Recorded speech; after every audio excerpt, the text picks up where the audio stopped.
Hey class, I'm going to show you some secrets in photo corrections and adjusting color and altering images and basically simple retouching stuff. So the first thing you want to do is open up Photoshop.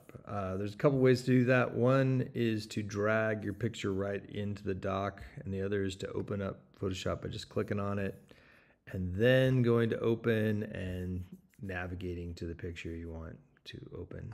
So this one I'm going to pick old family photo. I've named it and just hit open. You can see I've got a little issue with some cropping I could do.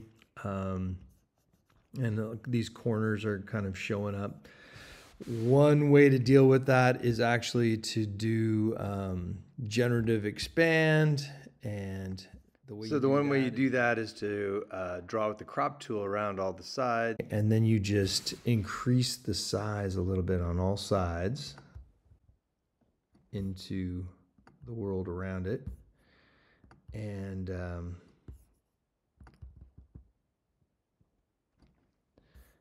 click on Generative Expand, and then say, let's say old paper background, and then hit generate.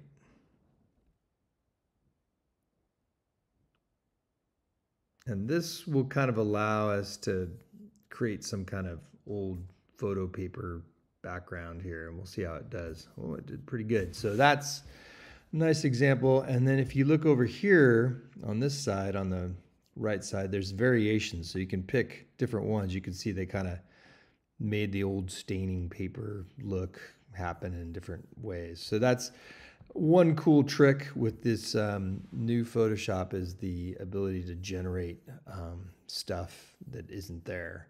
If you want to blend these things together, you can.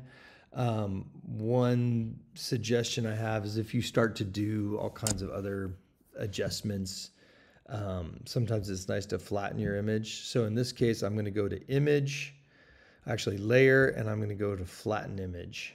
And you'll see those two layers became one, and it's just the background right now. If I want to, say, just adjust the image and kind of get rid of some of this washed outness, which in this case with this old background might not look as good, I'd kind of make a selection, and I can go image, adjust, and I could adjust little things here. I could also go auto color, and you see what auto color just immediately kind of like made it look a lot fresher, and a lot of times the auto color pretty much is all you'll need to do to fix up an image. Let's say I want to further adjust that adjustment. I can go to edit, and I can go to this thing here called fade auto color. And this is a good trick that a lot of people don't know. Fade auto color allows you to go in and change just how much of that auto color you want to have affect your picture. You can see, like, I can take it off entirely, and I can add just a little bit of it, or more. So this kind of, as you're looking at it, it gives you a like hands-on adjustment that you can make. So that's one adjustment you can make. And a lot of times I'll find, like, I like it to not be the full clean auto color, but just give it a little touch of adjustment. So let's just take it down to 86 and say, okay. So another little thing they talk about in this lesson is using this tool, the patch tool. And here's on my pants here, I've got this patch. So that's one way. In the old days, we used to do stuff with the patch tool. Now, with the AI stuff, another probably way easier way is to go to the lasso tool, and we're going to draw around this little patch area. And you want to make sure that you can feather it, if you want a more subtle edge, or you can just do it straight. In this case, we're going to say, we're just going to let it guess what we want to get rid of here. And by doing generative fill, we're just going to generate. You could say get rid of patch, but I'm just curious what it'll think we want to get rid of here. So with this generative fill, it's definitely, sometimes it does weird stuff if you don't tell it what to do. But in this case, it knew exactly what I wanted to do. It just got rid of the patch. Now, that could have taken us years to do back in the old days to get it just perfect. And you look at this, it's pretty accurate. So if you go Command plus, it allows you to zoom in. And you can see, even zoomed in, they did a really accurate job. When I'm zoomed in, you can see there's little spots and stuff. I could go about, just circling these spots and, saying, if I want to say background or nothing, and just hit generate, and it will get rid of those spots. The other way is to use the clone tool and clone areas around it, or the patch tool. But sometimes this new method of auto generating is pretty slick. So let's just do the spot healing brush tool. This will show you a little example of, with the any brush tools, you have the size of the brush. You can adjust the size up here by just kind of scrolling one way or the other, or you can adjust the size,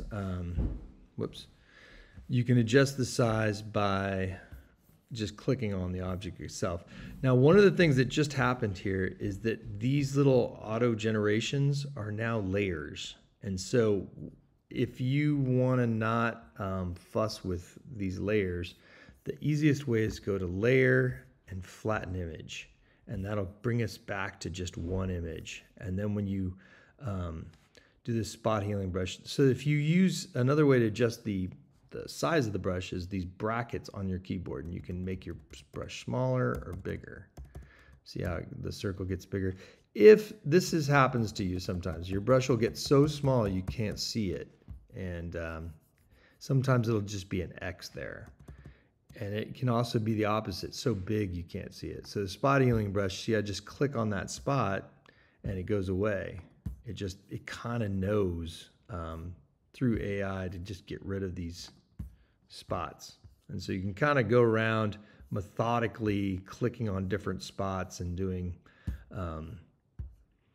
if I wanted to get rid of that spot, or the spot on my mom's arm, et cetera, et cetera, et cetera. And, with modern photo retouching, we can do crazy things. Command 0 brings your entire photo back into focus and fits it all on the screen. So there you have it. There's a bunch of stuff we can do. We can also, if we go to image and to adjustments, you can manually adjust things like hue and saturation, like increasing the saturation of the color if you want to really pump it up. And you can increase the lightness of the color, and the combination of those two can be really vibrant. The other thing you can do is, once again, edit, and you can fade those just a little to take a little of the edge off. You can go with image adjustments. There's all kinds of little things in this thing here. One of the things a lot of times I like to play with is levels. And if a lot of photographs, by just adjusting the middle toggle, you can really increase the density of the darks. This is your darks, so if you raise this up, it increases the darks a lot.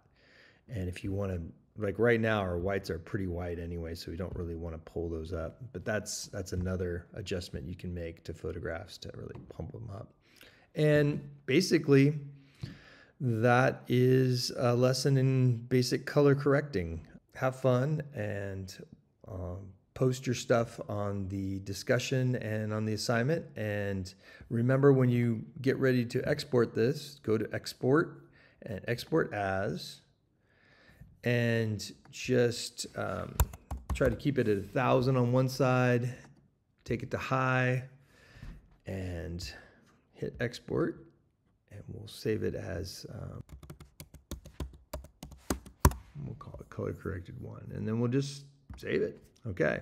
And then that you can just post right in the assignment and in the discussion. So I'll talk to you soon. Bye.